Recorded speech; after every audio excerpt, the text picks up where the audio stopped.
Hello guys, അപ്പോൾ ഇതൊരു ബെൻസിൻ്റെ എത്ര ടണ്ണാന്ന് അറിയാൻ പാടില്ല, ഒരു വലിയ വണ്ടി, വണ്ടി നമുക്ക് വന്നിട്ടുണ്ട്. അപ്പോൾ ഫ്രണ്ട് സൗണ്ടായിട്ട് വന്നൊരു വണ്ടി ഉണ്ടോ, അപ്പോൾ അതിൻ്റെ ഫ്രണ്ട് കണ്ടില്ലേ, ബെയറിങ് കംപ്ലൈൻ്റ് ആയിട്ട് വന്നൊരു വണ്ടി ഉണ്ടോ.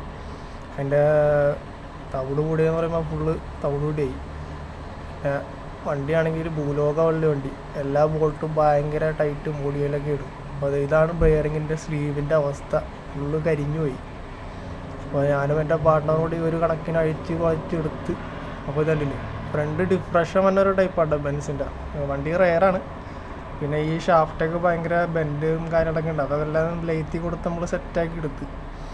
പിന്നെ ഇവിടെയാണ് ബെയറിങ്ങിൻ്റെ പിടുത്തം തന്നെ. എൻ്റെ സ്ലീവൊക്കെ ഫുള്ള് കരിഞ്ഞു പോയായിരുന്നു. അപ്പോൾ കസ്റ്റമർ അത് വാങ്ങിക്കാൻ പോയേക്കായിരുന്നു. പിന്നെ ഇതിൻ്റെ അകത്തെ പല്ലൊക്കെ ഫുള്ള് കംപ്ലൈൻ്റ് ആയി. അത് അഴിച്ച് ക്ലീനൊക്കെ ചെയ്ത് നമ്മൾ സെറ്റാക്കി ഇട്ട്. അപ്പോൾ സാധനമൊക്കെ ബെയറിങ്ങൊക്കെ കസ്റ്റമർ വാങ്ങിച്ചുകൊണ്ട് വന്നു. ഞാനും എൻ്റെ ഫ്രണ്ടും കൂടെ ഇടുന്ന് വള്ളി വെക്കണ വീഡിയോ നിങ്ങൾ കാണണം. നമ്മുടെ ദോസ്ത് കിടന്ന് കഞ്ഞി വെച്ച് വണ്ടിങ്ങൾ കിടന്ന്. ഒരു വീഡിയോ ഇഷ്ടപ്പെട്ടാൽ ലൈക്ക് ചെയ്യുക.